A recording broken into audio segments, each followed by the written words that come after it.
صاحب کی بات کو لینا سیریسلی بڑا مشکل ہے، اور این آر او ایک ایسے لفظ ہے جس کا ایجاد بے نظیر بھٹو اور نواز شریف کے لیے ہوا تھا۔ اگر آپ کو یاد ہے، جب نواز شریف کو ہائی جیکنگ کیس میں لائف ٹائم امپریزنمنٹ ملی تھی تو امریکہ سے ایک فون گیا تھا، سعودی عربیہ وہاں سے سعد حریری، رفیق حریری کے ساتھ جو سعودی حکام تھے ان کا جہاز آیا تھا، نواز شریف گیا تھا۔ یہ تھا پہلا این آر او جو ہماری تاریخ کا حصہ ہے، اور دوسرا ہے جب بے نظیر بھٹو کو کونڈلیزا رائس اور امریکی حکومت کے تحت جو ہے وہ واپس لایا گیا تھا۔ عمران خان کی سٹیٹمنٹ کل آئی ہے اور واضح آئی ہے، اور یہی توقع تھی عمران خان کے سارے سپورٹرز کو کہ جو عمران خان نے کہا ہے کہ ان کو یہ بھی نہیں منظور کہ وہ جو ہے وہ گھر قید ہو۔ اچھا، یہ بتائیے گا کہ ابھی جو توشہ خانہ کے یہاں پہ سزاؤں کی اور عدالتوں کے رویوں کی بڑی زبردست تاریخ ہے پورے پاکستان میں۔ یہ بھی ایک عجیب کیس تھا جہاں پہ عمران خان کو 1 روپے کا فائنینشیل بینیفٹ نہیں ہوا، اور جن پیسوں کی ہم بات کر رہے ہیں وہ سپریم کورٹ میں پڑے بھی تھے، اور ان پہ منافع بھی جو ہے وہ کئی سال لیا گیا۔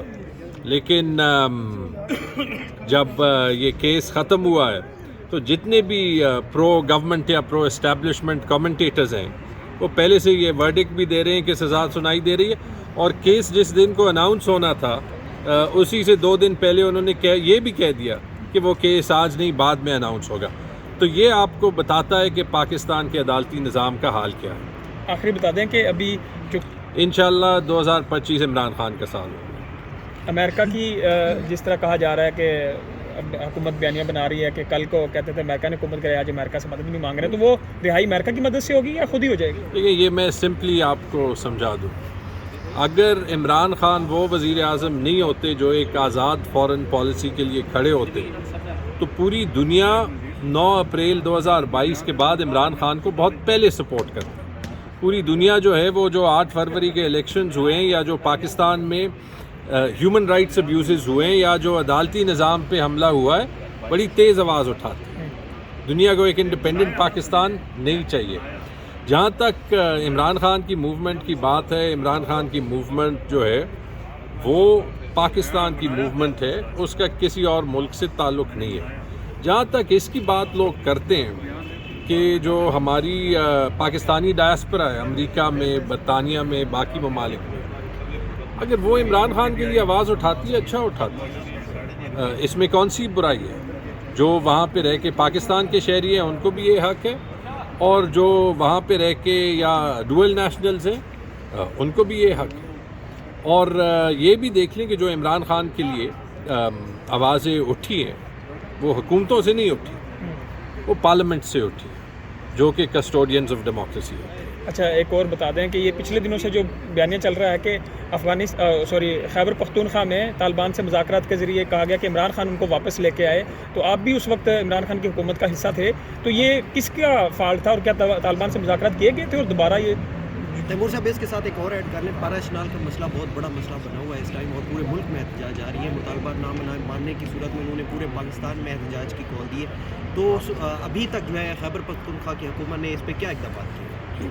جہاں تک آپ کا پہلا سوال ہے، یہ جو طالبان کے ساتھ مذاکرات تھے، دیکھیں سب سے پہلی چیز نیشنل سیکیورٹی ایشوز پہ پہلا اور آخری جو ڈیسیجن میکنگ پاور ہوتی ہے وہ ہماری سیکیورٹی اور ملٹری اسٹیبلشمنٹ کی ہوتی ہے۔ عمران خان کا طالبان کے ساتھ مذاکرات پہ کیا رائے رہی ہے کہ جو ہمارے مسئلے ہیں افغانستان کے ساتھ وہ پرامن طریقے سے حل ہوں، اس میں تو کوئی ڈھکی چکی بات نہیں، یہ تو عمران خان کا ایک سٹینڈ رہا ہے 2001 سے۔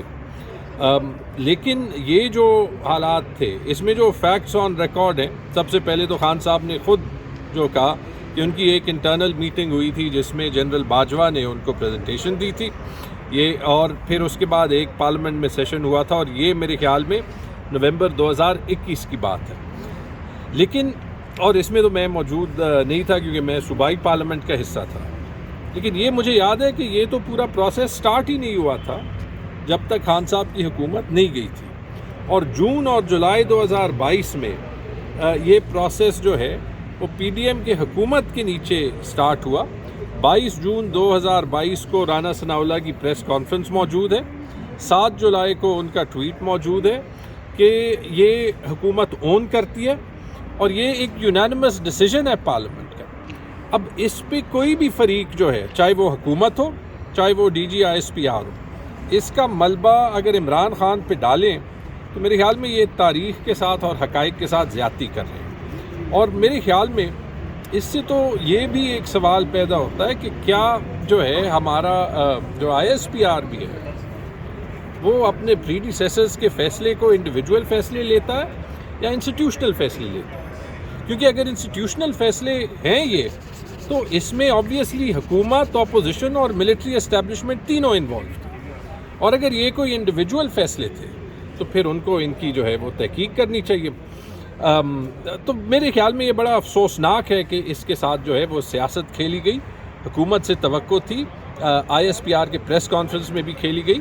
یہ بالکل غلط ہے. جو آپ کا کرم کے بارے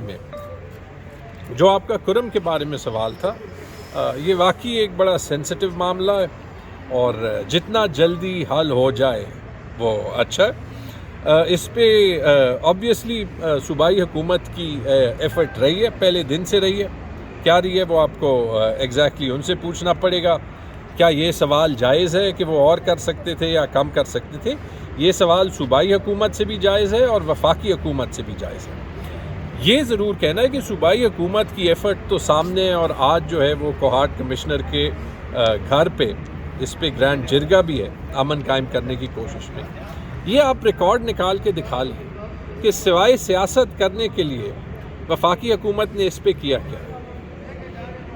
ایک مجھے مذمتی بیان دکھا دیں جب یہ واقعہ ایکچولی ہوا کہ وفاقی حکومت نے کیا کیا، تو آپ کو یہ بھی پتہ چل جائے گا کہ کم از کم کون سی حکومت کوشش کر رہی تھی اور کون سی حکومت اس کے ساتھ سیاست صرف کر رہی ہے. شکریہ.